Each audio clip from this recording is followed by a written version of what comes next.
ज्या क्षणी तू एखाद्या कामाला होकार देतेस त्या क्षणापासून ते काम नीट पूर्ण करण्याची जबाबदारी तुझी असते आणि त्या जबाबदारीसाठी मनापासून 100% देणं हेही मग कर्तव्य ठरतं.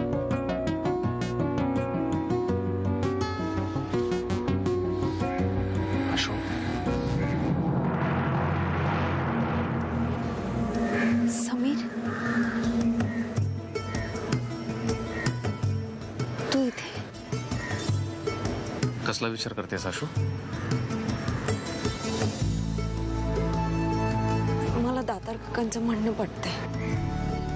दातार काका कधीच चुकीचं नाही सांगणार. मला वाटतं तू त्यांच्या बोलण्याचा विचार करावास. तुला खरंच असं वाटतं? सरोगेट मदर होण्याचा निर्णय तुझा तूच घेतलायस ना आशू?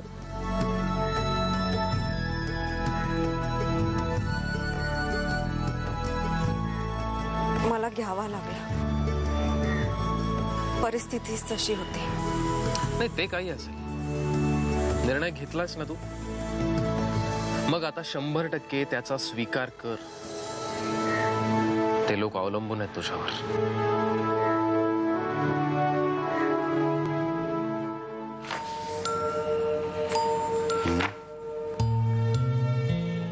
येस नामदेव, ही फाईल मिस्टर शहाना देऊ नये. बर, एक मिनिट. आता आणि काय राहुला? मला सांग, सकाळी आकृतीच्या ऑफिसमध्ये काय झालं? श्रीरामने सगळी डॉक्युमेंट्स तुला दिली होती ना नीट? अरे देवा रामेश्वरा, ह्या माझ्या डोक्यातच राहुला नाही. अरे तुम्ही काय काळजी करू नको, मी आता ताबडतोब जाते आणि सगळी डॉक्युमेंट घेऊन येते. मग तर झाला. आता नको जाऊस तिकडे. आधी तू ही फाईल मिस्टर शहाना देऊ नये, जास्त महत्वाचं आहे. आणि तिकडनं मला फोन कर, मग मी तुला सांगतो पुढे काय करायचं ते. बर, निघ तू. Shubhankar, I'm so happy, I'm so happy, I'm so happy. हो हो.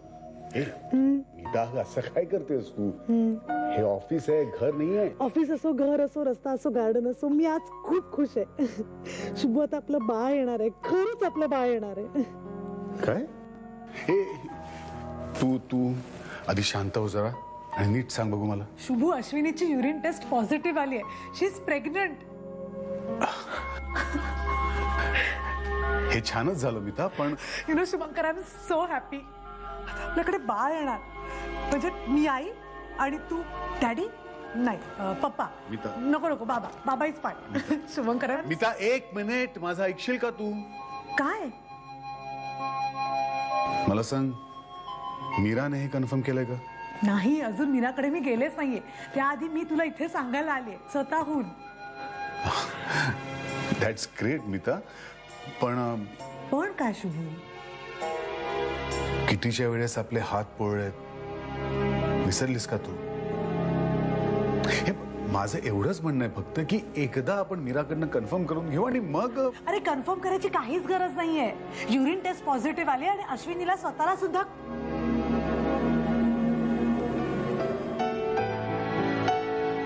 काल परवापर्यंत तू अस्तित्वात आहे हे सुद्धा ठाऊक नव्हतं आम्हाला. आणि आज तू आमच्या आयुष्याचा एक महत्वाचा भाग झाली आहेस आशू. नमिताला जशी हवी होती ना, अगदी तशीच आहेस तू. पैशांसाठी नाही, कर्तव्यपूर्तीसाठी, ऋणमुक्तीसाठी करतेस तू हे. तुझा हा स्वाभिमान, तुझं स्वतःशी प्रामाणिक असणं, शुभंकरच्या बाळाला हा वारसा मिळेल. खरंच भाग्यवान आहे नमिता. आणि तू, तुझ्या या सत्वशीलतेचं फळ कोणत्या ना कोणत्या रूपात मिळेलच तुला आशू.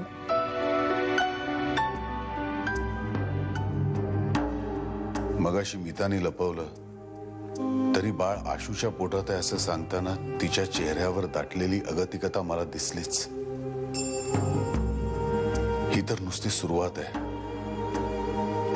कणाकणांनी, क्षणाक्षणांनी आशूच्या देहात वाढणाऱ्या बाळ काय करेल मीता तेव्हा?